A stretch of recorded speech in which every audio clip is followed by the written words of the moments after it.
security, the economy, and much more. Daniel Bwala joins me after now. Join us again. Welcome back. My guest to discuss some issues of national importance is Daniel Bwala, lawyer, governance policy analyst, and I like to call him the friend of the president. He hasn't joined the APC, says on his way. Maybe he's going to tell me that today because I've been on him. Mr. Daniel Bwala, thank you for coming on the program. Thank you. Thank you for having me, and good evening to your viewers. Before I jump right into the big conversation, so how soon is soon for you to join the APC? You had said, but we're waiting. How far? You don't know if I've already gone there and I've registered. Or have I left in the first place? Okay. I would like your take on a few issues of national importance. I want to piggyback on what played out about 48 hours ago at the MBA conference, which is a good place to start as we look at the state of the nation, especially things that have to do with insecurity or security as it may be. Dr. Bwala, the DG of the WTO, World Trade Organization, politicians were seated there and the rest of them, including the vice president. As he said, look, politicians weaponize insecurity for their own personal gain. They cause instability so that the person in power, I don't know whether at the state or the federal level, looks bad, and it pushes up sentiment against the leadership of the day. Some people are saying there's a lot of sense in what she's saying. What do you say? Yeah, there's every sense in it. But you don't need to look far. All you need to do is to look at the last so-called protest that was conducted by youngsters. You will see how undemocratic element tried to seize it. And we have people in some part of the country who ordinarily will not even recognize flags of foreign countries, but we're producing flags of Russia. And you could hear singing, asking Russia to come take over the country. They wanted the military to take over government. It's politicians behind that. So the point she's making is quite clear. And if you look at the trajectory in Nigeria, it is always like that. And most of the times it is those who lose election. That's why sometimes even the agitation for new constitution, you see most of the times it is led majorly by those who lost election. So as if we're not in the mainstream, then we'll continue to make the country ungovernable. But that is not to cast aspersion on those who are the patriots. The patriots are actually working in the right direction. But I agree with Bwala that politicians are mostly behind the insecurity once they are not in government in order to unsettle the government that is in power. Does it mean in any of the parties? Because in 16 years, we've had only two parties run Nigeria, APC or PDP. Both of them have at least had their fair share of leadership. APC now in power. Are you saying the APC played a role in the instability under Jonathan or under any other government, or PDP is playing a role in whatever is going on in security? Is that what you're saying?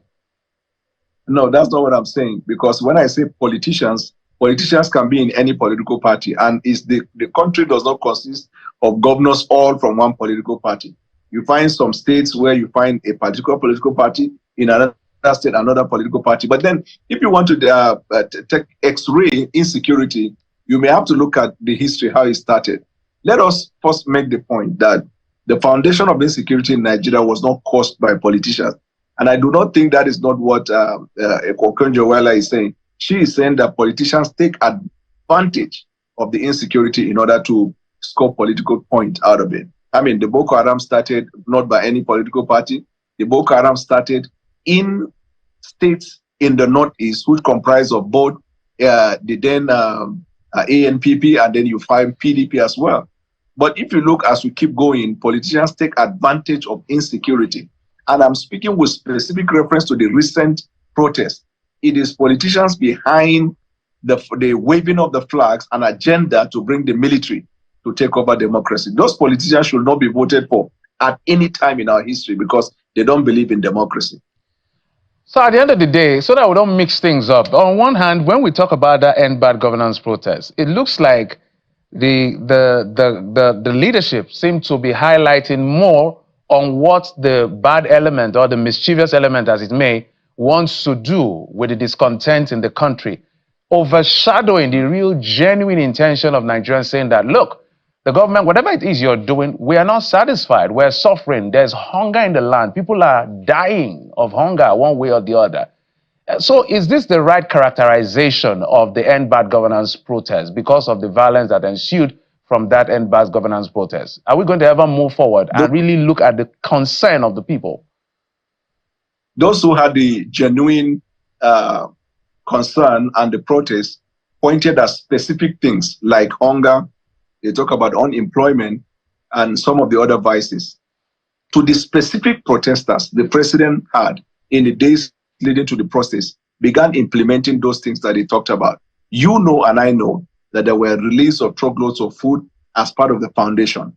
You know, and I know, and they know that there was an agreement between the government and the labor union on the minimum wage, which is part of dealing with the concerns of the people. You know that I know that there was also the achievement of the local government autonomy, which is part of deepening democracy at the local level, so we can provide a platform for democracy to thrive and economic activities at the local level. All of the things that they talked about, the president commenced the implementation of those things.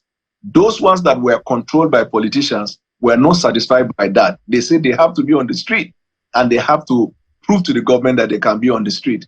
And well, alas, even after much invitation for them to come and have a sit down, which they refused to, they went and exercised the 10 days.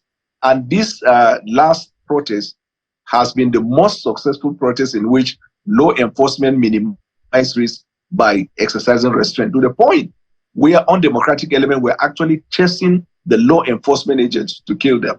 So in a nutshell, those who made the genuine call, the president has been implementing those things and has been communicating. But those who are not satisfied because they have another intent other than that are the ones that went beyond that to say they wanted the military to take over. Go and see these our neighboring countries where militaries took over and see if they have peace of mind, if their economies are thriving, if the people had fundamental human right exercise. So that's the point. We have to distill it, we have to separate it. Mr. Bwala, let's stay on this particular issue. You said the president has started implementing a few things. But as we speak, fuel is still expensive. The cost of living is still high. So what are we saying here? Okay, the answer is just simple. I am sure that if you have been following trend, you would have seen the recent NBS report. The nation has been in all strata of the economy experiencing growth. For example, the inflation rate is by 33.4% in July 2024, which has slowed from the first time in almost 2 years to down to 28. If you look at, for example, the food inflation also, based on the statistic of the National Bureau of Employment, all of these indices indicated that we're gradually taking a redirection and we're moving in the right path. And those mourners and prophets of doom and prophets of weeping in the last few days, 1 week, have been quiet because they don't want to acknowledge the fact that the economy has begun to push and to push and to move forward. So you ask the question, things are still high. Yes, food inflation is high, but there, even in food inflation, there has been a reduction in the food inflation. So what are we talking about? Mr. Bwala, no doubt. I'm very familiar with numbers and economics and all of that, but the reality on the street is what we always try to engage ourselves with. Because I know, for instance, the GDP has appreciated in the last quarter, I think 3.19, and then there's the inflation number you call. But for the average Nigerian wants to see that. I used to buy eggs for 20-50 naira, but this government came in and egg is now a bit of a luxury, 300 naira at the end of the day. Things that used to be quite reachable and affordable are not within reach. So averagely, things that were basic are now luxury. Until that is reversed, look at what we're defining as stability in our currency. Naira finding its level is now at 1,500. Is that what Nigeria wants? So the answer is simple. You see, this ping-pong approach to divert attention when government makes progress will not help us. Whenever the government pushes the idea of specifics on those things that you can touch and relate with, people will bring numbers to us and say, what you're talking about doesn't make sense because even the stat says this and this. When the stats now start working for the government, people then abandon that and say statistics will not go chop and we will see the reality. My answer to the person who may be confused and who is probably worried about the situation is just simple. The president recognizes the situation and is working hard. But for those who want reason why, even though the numbers are showing on the positive, but why is it that it has not made a magical translation? The answer is simple. Those of them who stand in the opposition and have been criticizing the government, we ask them to provide the alternative of what they would have done if they have come take over government, in which, number one, no money on ground, in which, number one, you have 73 trillion you have to return, in which, number one, you don't even have money to subsidize for the fuel, you don't even have money to back up the naira. What would you have done? The oil output then was low. Our oil output has increased to 1.4 to 1.6. We are making progress. So our focus is on those Nigerians who are deeply concerned and are prepared to listen, to tell them that, yes, we are not where we are supposed to be, but we have left where we used to be. And we are making that gradual process so that we'll come to that point where everybody in this country will begin to see that development and economic development, and it will touch every facet of our lives: healthcare, education, food, transportation, and all of these areas that the government is assiduously working every night to change it. Mr. Bwala, the truth is that nobody will be looking for trouble when there's none, and nobody will be looking for pain when he's having a great time. So these are the realities. So we're familiar with the numbers, and we know when it's going up and coming down, but reality is reality. So, but there's another part that is. So what do you do? What do you do when the numbers are going up on the positive? Don't we need to acknowledge? No, we will reference everything. We'll reference people's experiences and the numbers as well. Now, some numbers are going down. We'll reference it as well. So the recent increase and improvement in the number, what do you call it? Commendable or not? No, it's a good thing. I'm not saying it's a bad thing. I'm saying how does it reflect on the people's day-to-day life? That's just all I'm saying. But let's move on now. So how it will reflect? Okay. Let's move on to other things, because we don't have so much time, because I wanted to have your take on a couple of other issues. Now, one other issue that is of concern is this issue of, some people have called it cracking down on journalists. Some people have called it dissent on, cracking down on dissenting voices. We've seen journalists being arrested, some being released, and we can count a couple of numbers that we've seen in recent time. And it's becoming disturbing. From your objective point of view as a lawyer, under this government, are we really freely speaking and safely speaking as a people, even as journalists? I'm asking you as a lawyer, not as a politician. Yes. No, as even a patriot, it doesn't matter whether lawyer or done as a patriot. If something is not working, we should be able to say it, because we all want a country that moves forward. I will make bold to say that we are making appreciable progress with respect to free speech, and I can count not less than 5 prominent critics of this government that are working freely. Now, for those who are arrested, you have to deal with them on a case-by-case basis. Because even if you are a journalist, if you are involved in a crime, you don't have immunity. That's the point. Even if you are a lawyer to the journalist, if you are involved in a crime, you don't have immunity. And the other thing is, we have the courts to preserve the rights of the Nigerian people. If you are unlawfully detained or unlawfully arrested, you can approach the court and seek for the enforcement of your fundamental human right. I, for one, unless if somebody comes with the contrary report, I, for one, believe that under this administration of President Bwala Tinubu, the rights of the Nigerian people are protected. And you need to see fiercest and prominent critics of this government, and they are moving freely. If tomorrow any critic of this government's right is infringed by the law enforcement, I will be one of the first persons that will come out and criticize the actions of the law enforcement. The president even made it clear when they were about to go into for the protest. He warned that no law enforcement personnel or operative is permitted to stop the Nigerian people from protesting. When was the last time we had that kind of words? Well, I didn't know you landed on your thought. I was just listening to it. My own is to ask the question, because at the end of the day, a couple of our colleagues, I'm not talking about channels television now, I'm talking about colleagues from different media platforms. We've seen these reports of, especially those that do investigative journalism. We know that there are rights and there are responsibilities as far as this job is concerned. But the feeler is like the atmosphere is hostile to such kind of work within the climb. Is that what you see from where you sit? Where I sit here in England, there is also the respect of freedom of expression and then freedom of the press. Also here, if the journalist is involved in any conduct that undermines the security of the state, that journalist will be arrested. Just recently, when there was a protest from different parts of this country in which people were committing crime, the courts were asked to work 24 hours. And the cases, once they arrest somebody, in less than 48 hours, the person is convicted or he's free. So here is the point. I know of one fellow, they call him PDOM also because people using pseudonames. I learned he was arrested recently. I have been following that case to see if the law enforcement arrested him on a crime that relates to undermining of the national security. And if yes, he should be charged to court. Even if not, if he's detained in custody, the law is clear. You must charge the person within 48 hours or you release the person to go without, to go free. And that one, everyone that is a citizen of Nigeria has to hold up to it. But you need to know in the last election, there are some people who call themselves protesters. They were actually involved in heinous crimes that undermine the security of the state.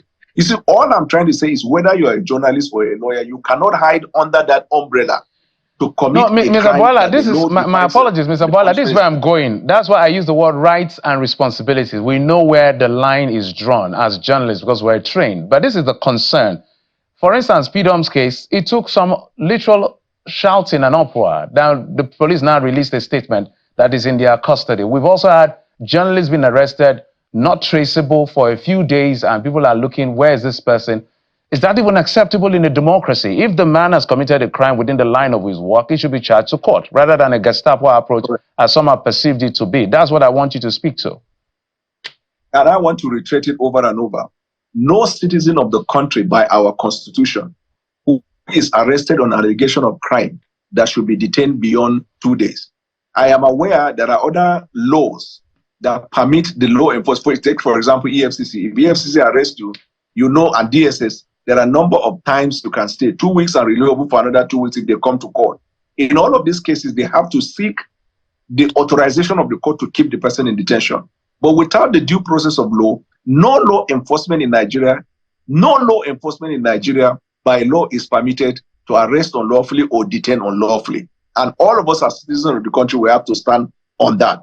And for the journalists, I want to advise, if you're doing the work of journalists, make sure you have people that cover your track, because when you disappear and nobody knows your whereabouts until maybe after 1 week people get to know, it will be difficult for you to be able to tell between A and B or which and which. Like in the case of Peter, the report is that people didn't know his whereabouts until after a week or so when one journalist brought it out, then the police alert. You also need to know, Nigerian police is a work in progress. Work in progress. It's a work in progress. All of law enforcement in Nigeria, DSS, even the army, all of them came out of police historically. So you can understand the rich history of the police and the weaknesses of the police. And every day we work towards, correcting these anomalies. All right, totally out of time. But the DSS and the NIA now have new bosses. I would like your expectation on that. Juxtaposing it with what we're seeing with medical doctors. My producer will put up his slide now. I hope you can see it, hopefully. These are the numbers of this. The doctors sent us this, the National Association of Resident Doctors.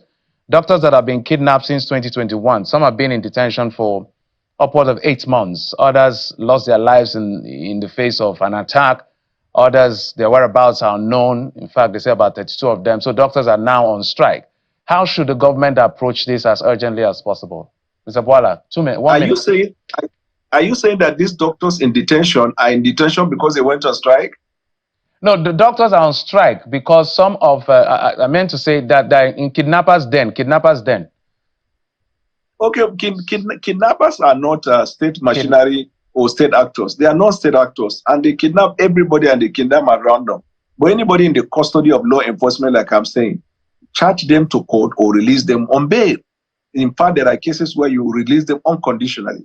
But I welcome the appointment of the DGs of NIA and DSS, and the president's decision, especially with respect to these two, has gone, far to deepening this idea of career progression in their respective services. And I don't know much of the NIA, but for the DSS, I know he's an astute, out-and-out professional, and I believe he will bring reform there.